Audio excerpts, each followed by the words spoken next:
All right, here we go. A look at the big weather picture. There's our cold front. Hasn't really moved in quite some time, but it will. It's just on Lauber time, so it's going to take its sweet time to move through the coastal bend. It'll be while most of us are sleeping, so I'm hoping that I catch you before you go to bed to give you a heads up on what to expect while you're sleeping and what you're going to wake up to in the next couple of hours. So some showers are happening along this front, but this thing is not quite in motion yet.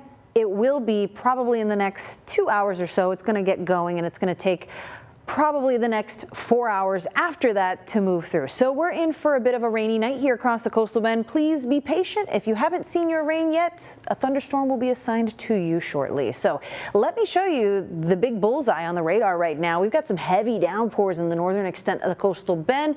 This is the strongest and heaviest thunderstorm along this line of rain that has been kind of percolating along where that front is. We could tell from these very bright colors on the radar, by the way, that we are getting a lot of water falling out of the sky here from Campbellton all the way down into about southern Live Oak County, really. And if you know your geography, you know that Choke Canyon is right under this blob of very heavy rainfall. So that is exactly where we like. It's almost as if somebody gave this thunderstorm the GPS coordinates, right? But this is making a bit of a mess along the 37 and 281 corridors near Three Rivers and George West. I think you'll be seeing some of this rain here soon. The storm really hasn't moved much. There's been a little bit of rotation in it, but really it's just kind of right under the front. So it's kind of bubbling up and just staying put. So this rain is likely to continue over Choke Canyon here for at least another 30 minutes, which that's phenomenal news. That's what we'd like. But if you live around Choke Canyon, that's not exactly ideal because you're probably dealing with some flooding in your neighborhood at this point. This thunderstorm's already dropped at least an inch of rain. And there we go with that radar scan update. Starting to see a little bit of that meandering toward the east, and Three Rivers getting a good downpour right now. Like I said, George West, you'll probably benefit from some of this rain nearby here shortly. If not, we have a long night ahead. So what can you do before the weather gets to your neighborhood? If you're not part of that club right now, you can move any loose items that you may have outside. If you've got a tree that you don't exactly trust, maybe don't park under it. If you have a garage that you can move a car into for tomorrow morning's commute, so you don't have to get soaked on the way out to the car, getting the kids ready for school and yourself for work, that's a big help. If nothing else, set the alarm a little earlier so you can get your commute started earlier. Drive safely. Make a nice cup of cafecito to get things going, and make sure you have multiple ways to receive weather alerts. Turn on those wireless emergency alerts on your phone. They're probably on if you receive amber alerts, but it's a good idea to check. And remember, when thunder roars, we want to go indoors. If you're hearing some of that tomorrow morning for the commute, we don't want to dilly-dally. We want to get out to the car, get going on that commute soon.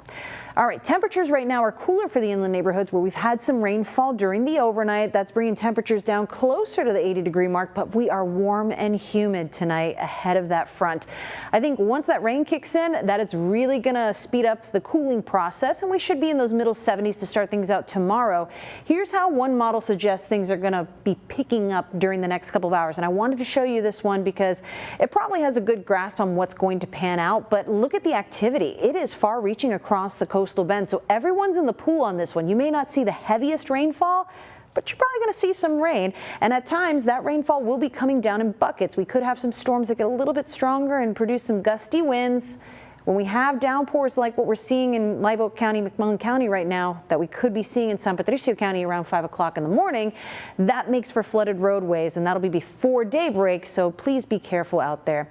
Those thunderstorms will continue to roll through during the morning commute, so no matter what time you usually leave the house, if it's 5 a.m., 6 a.m., 7 a.m., 9 a.m., you'll probably want to have that umbrella in hand, so keep that in mind. Because this rainfall is going to be happening over a prolonged period during the overnight, and these rainfall rates have been heavy, we could pick up a good drink of water, and we have rain chances next week around the Tuesday time frame. So keep it here with Chris 6 News, of course, anytime on Chris 6 Plus. That's our YouTube stream, and on Facebook. We'll keep you posted. We're in for a very nice weekend after this with some less heat, more pleasant weather ahead.